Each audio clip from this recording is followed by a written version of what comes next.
A'udzubillahi minasyaitonirrajim. Bismillahirrahmanirrahim. Paslun utawi kilaki ke pasal kita saja di kali ini saya akan membahaskan dan menerangkan istilahnya pembahasan masalah tentang maknanya lafaz la ilaha illallah, yang artinya la ilaha illallah tidak upaya angin kekuatan Allah ya.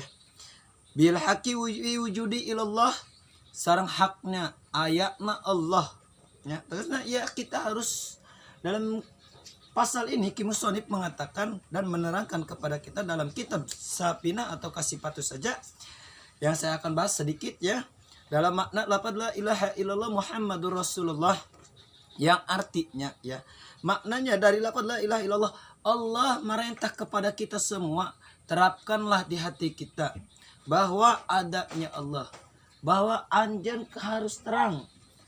Kalian semua harus tahu bahwa isi bumi, langit semuanya milik Allah. Jadi kita sering bacakan tiap hari, bacakanlah kita. Bacakan lafaz la ilaha illallah, zikir kepada Allah salah satunya ya.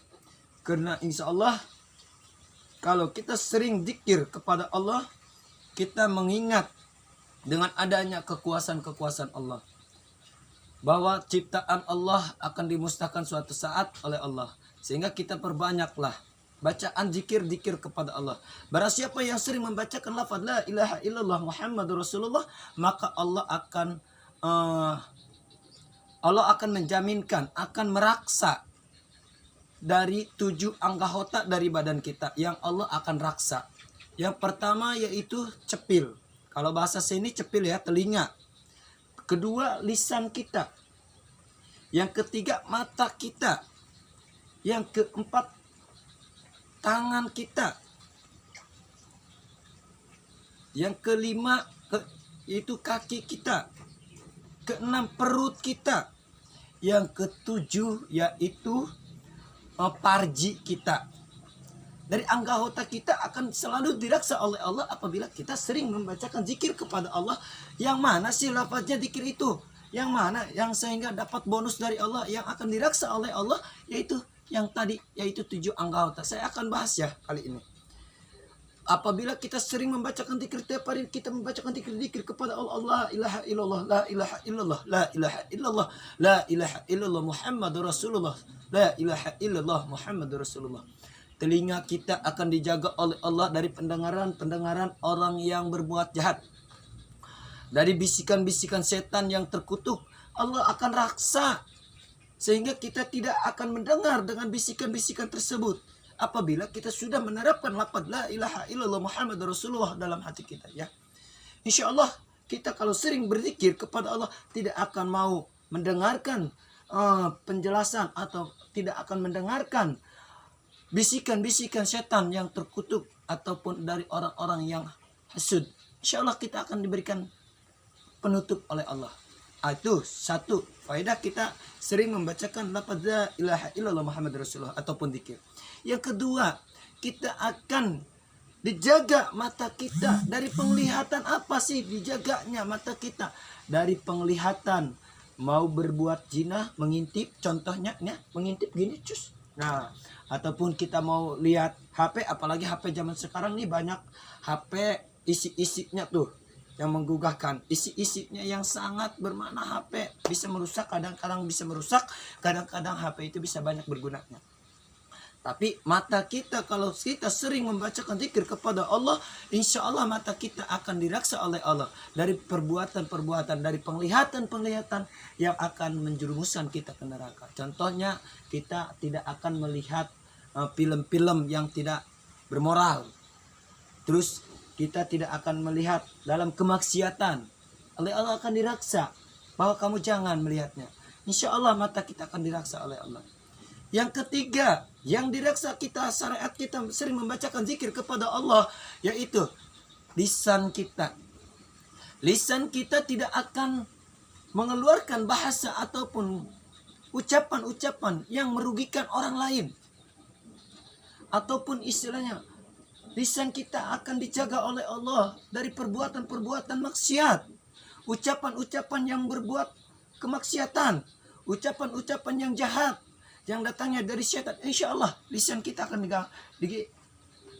bonus sama Allah, lisan kita akan dijaga sama Allah ya. Itu kita kalau sering membacakan lafaz la ilaha illallah Muhammadur Rasulullah. Dan selanjutnya yaitu yang keempat ya. Yang keempat, tangan kita. Tangan kita insya Allah apabila kita sering membacakan zikir kepada Allah Subhanahu wa taala, insya Allah tangan kita tidak akan berbuat kemaksiatan. Contoh, akan berbuat mencuri. Mencuri dengan tangan. Tidak. Kata Allah, "Hei tangan, kamu jangan. Tangan, kamu itu sering membacakan zikir. Tasbih yang kau pegang bukan alat-alat kejahatan." Insya Allah ya, tangan kita akan diraksa oleh Allah.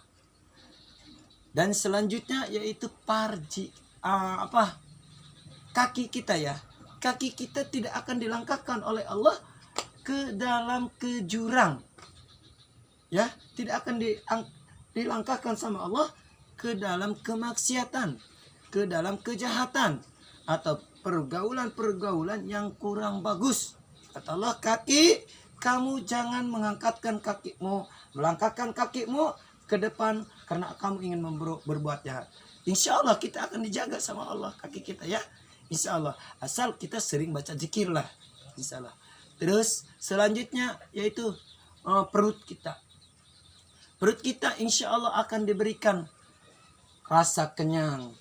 Makan sedikit, alhamdulillah perutnya langsung kenyang. Barokahnya itu. Syariat ya. Kalau nih banyak ada orang yang lagi lapar nih. Biasanya para santri kadang-kadang suka lapar ya. Jadi kalau bisa banyaklah zikir kepada Allah. Insya Allah perut kita akan selalu diberikan kekenyangan oleh Allah. Enggak usah makan rakus ini. Saya lapar, masih lapar. Masya Allah, naudzubillah min dzalik. Kadang-kadang berbuat ibadah bisa menjerumuskan kita. Contoh doa makan. Kita kalau makan keterlaluan, itu datanya dari setan, bukan dari Allah. Ya kita secukupnya aja lah makan. Ya secukupnya lah kita. Sebagaimana yang istilahnya Rasulullah sudah menyontohkan kepada kita. Bahkan Rasulullah makan dengan 3 jari. Ya kita kalau 3 jari ya Pak Ustaz ya kita kalah lah.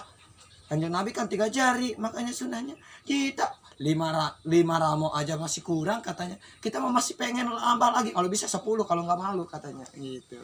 Insya Allah kita ya. Jadi insya Allah kita akan diraksa oleh Allah apabila kita rasa lapar. Seringlah baca zikir kepada Allah Subhanahu wa taala. Dan yang selanjutnya ini parji. Ya, maaf saya akan uraikan karena ini sangat penting ya. Sangat berpotensi, mudah-mudahan banyak bermanfaatnya bagi semua penonton yang istilahnya melihat konten dari saya. Dan terakhir yaitu parji kita. Parji kita ataupun zakar kita insya Allah oleh Allah akan diraksa. Kenapa? Dari contoh kemaksiatan Allah raksa. Dan seperti itu kita mau berbuat zina, berbuat maksiat, berbuat istilahnya kita menjalankan hubungan terlarang, insya Allah oleh Allah ditahan. Parji kita tidak akan notot seperti itu, tidak akan keluar nafsu yang begitu dahsyat. Insya Allah kita asal kita selalu ingat kepada Allah, Allah, Allah, Allah, Allah, la ilaha illallah, Allah, Allah, Allah, Allah dalam hati kita. Katakanlah la ilaha illallah Muhammadur Rasulullah. Dalam hati kita berkata Allah, Allah, Allah, Allah. Insyaallah itu mudah-mudahan dari bahasan saya masalah tentang makna lafaz la ilaha illallah Muhammadur Rasulullah, mudah-mudahan ada bermanfaatnya. Nasrun minallahi wa fadlul qarib wa billahi taufiq wal hidayah. Wassalamualaikum warahmatullahi wabarakatuh.